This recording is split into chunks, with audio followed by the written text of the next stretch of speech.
Are you dealing with back pain and not sure what exercises you should be doing? Well, in this episode, Bob actually volunteered how he fixed his back exercises that used to work, that didn't, and now that do work.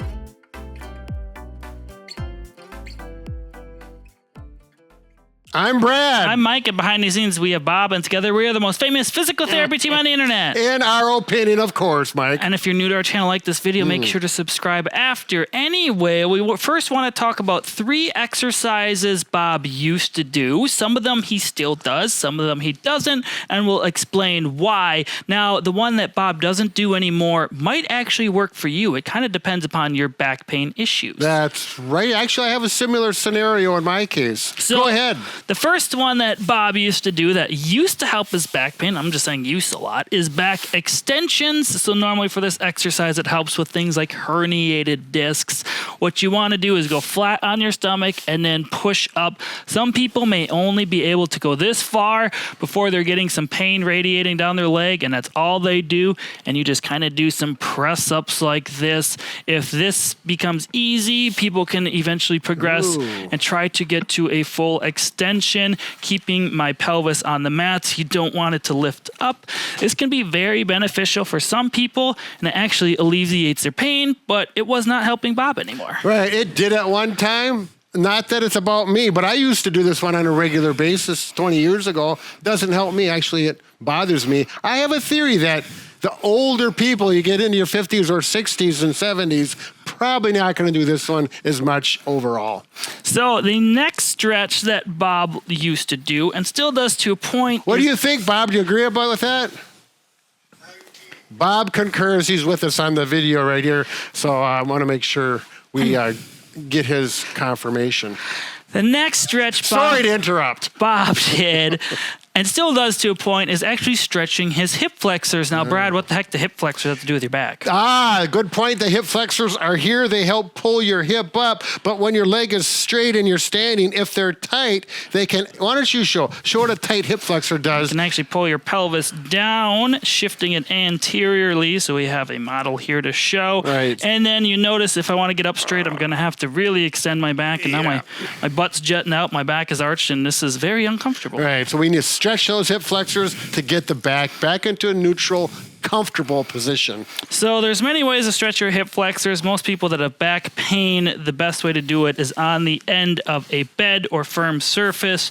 If your bed is not very firm, maybe throw some more pillows or some type of pad underneath your buttock. You can do this on a table or countertop if you're agile enough to get up there. Anyway, what you're going to do is bring both knees to your chest, and then if I'm stretching the left one, I'm just going to drop it off the edge here. Then I'm going to bend my knee. Keep a nice straight line. Don't let it veer out too far to the side. Once I'm here, I'm going to bring my other knee towards my chest. You'll see my hip brings up a little bit here. Try to keep it down. Breathe, relax, hold it for 15 to 30 seconds on each side. If someone is really tight, their hip may be up here. So just a word of caution. Normally, if you can get neutral or down past that with the bent knee, you're probably okay, but you should feel a stretch in this area, kind of deep abdomen and top of the leg. There you go. Make sure you do both legs, even though one will probably be tighter than the other. Very nice. You know, I was feeling like one of those airline stewardesses going through the gestures. You weren't watching me. Maybe you should be one. That's your next job. I'm considering it. After retirement, you can have that job. And now the last one. The last tip Bob has, and what he actually did, is called forefoot walking. So most people, when they walk, they land with a heel strike impact force like this, which is going to put more pressure through all your joints from your ankle, knee, hip, and go into your low back. To help this, what you want to do is just land with a soft or bent knee. So you're going to be landing either with your foot kind of flat or more on your forefoot. This is going to engage the muscles of your legs more, taking pressure off of your joints. When you're doing this, it's specifically going to help engage your glute max more, which is what you want when walking, because your glute max is a thick dense muscle, it can handle this type of force compared to your joints themselves. So to test this at home, walk your normal way with your hands on your buttocks like you always do, and then walk about 10 to 15 feet on your tippy toes. I know this is an exaggeration, but feel how much more your glutes are engaging in comparison.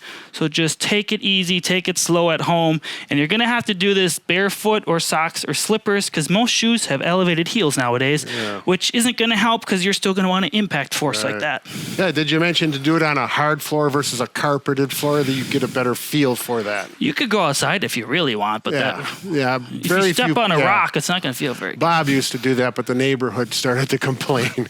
So that is the main 3 tips. Now, what Bob has actually switched out for the back extension or prone press-ups we showed earlier is something called a prayer stretch. Are we going to show them? We can show them. Let's do it. So what you're going to do, you could do this in a couple different positions if you have bad knees. So I'm sorry I didn't want to interrupt, but I'm going to. You can do this one on a bed, if it works better, or on a carpeted floor. The floor is probably better, but some people will not feel comfortable getting on the floor. You can put some type of pad down for your knees, too, if you have sensitive knees. So what you're going to do is on all fours like this, my knees are out wider and my feet are in closer. And I'm going to sit my butt to my heels and just leave my arms where they are. This kind of helps get a nice neutral back position. So it feels good for him. You can hold this for 30 seconds if you want, or if you prefer to do repetitions, you can kind of sit back, hold it for about 5 seconds, and then come back up. I think they do this one in a yoga class. They do? Yeah. Or should we be yogis now? No, absolutely not, because they'll get upset. What about Yogi Bear? Right. Then we get free picnic baskets. Now, we can't make fun because that's a very sensitive topic we found out. So anyways, it's a nice stretch. I like this one as well. I've done yoga before. I enjoy it. Right. I got nothing. Let's go on. What else do we have here? Targeted video?